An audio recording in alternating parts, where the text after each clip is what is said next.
এক বোন প্রশ্ন করেছেন যে তার স্বামী যদি তাকে বলে যে তুমি আমার মায়ের মতো, তাহলে এই কথার দ্বারা তালাক হবে কিনা বা জেহার হবে কিনা, বা কি বললে জেহার হবে। মাশাআল্লাহ, অনেক সুন্দর একটা প্রশ্ন করেছেন। অনেক ভাই আছে আবেগে বশত ভাবে বা বিভিন্ন ভাবেই নিজের স্ত্রীকে বলে যে তুমি আমার মায়ের মতো। তো এই ক্ষেত্রে জেহার হবে কিনা। তো ফিকহের সমাধান হলো, যদি শুধুমাত্র এই কথা বলে যে তুমি আমার মায়ের মতো, শুধুমাত্র এই কথার দ্বারাই জেহার হবে না বা তালাক হবে না। কারণ সে মায়ের মতো অনেক কিছুই বুঝাইতে পারে। মায়ের মতো ভালো, মায়ের মতো ভালো রান্না করতে পারে, অথবা মা যেমন আমাকে আগলিয়ে রাখতো তুমি আমাকে এরকম আগলে রাখে। বা অনেক সময় সম্মানের ক্ষেত্রেও বলতে পারে আমি তোমাকে মায়ের মতো সম্মান করি।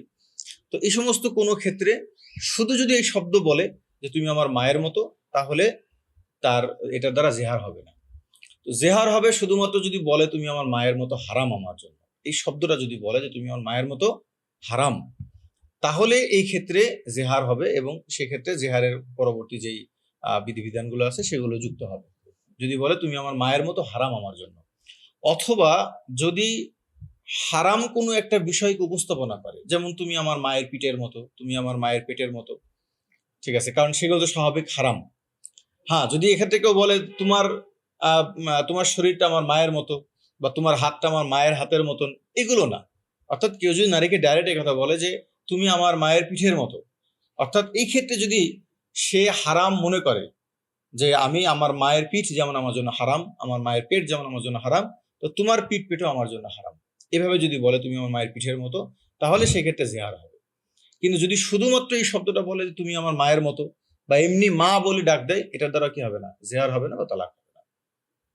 কিন্তু যদি নিয়াত করে যে তুমি আমার মায়ের মতো হারাম আমার জন্য, অথবা কোনো একটা অঙ্গকে ব্যবহার করে, কোনো একটা শব্দের মধ্যে কোনো অঙ্গকে ব্যবহার করে যে অঙ্গটা হারাম বুঝায়, যেমন তুমি আমার মায়ের পেটের মতো, তুমি আমার মায়ের পিঠের মতো, ঠিক আছে, তাহলে সেকে তাকে জিজ্ঞাসা করা হবে সে এখানে কি উদ্দেশ্য নিয়েছে। যদি সে বলে যে আমি এটা তার জেহার মুরাদ নিয়ে উদ্দেশ্যে নিয়েছি, তো জেহার হবে। আর যদি বলে না আমি এমনি তাকে উপমা দেওয়ার জন্য বলছি, তার পিঠটা আমার মায়ের পিঠের মতো, তার হাতটা আমার মায়ের হাতের মতো, সেক্ষেত্রেও জেহার হবে। এখন যদি কোনো ব্যক্তি জেহার হয়ে যায়, তাহলে জেহার থেকে পরিত্রাণ পাওয়ার জেহারের হুকুম হলো যে জেহারে কাফারা দিবে, কারণ সে একটা হালাল জিনিসকে নিজের উপর কি করছে, হারাম করছে। জেহারে কাফারা হলো তিনটা। এক তো হলো গোলাম বা বাদী আজাদ করা, তো যেহেতু সেটার এখন বর্তমানে এটার উজুদ নেই। আর একটা হলো 2 মাস রোজা রাখা। যদি সে 2 মাস রোজা রাখা সম্ভব না হয়, তাহলে 60 জন মিসকিনকে খানা খাওয়াই দেবে। ঠিক আছে, তাহলে জেহারে কাফারা দেওয়া হবে, এবং এরপর থেকে সে স্বাভাবিক গতিতে কি করতে পারবে, সংসার করতে পারবে।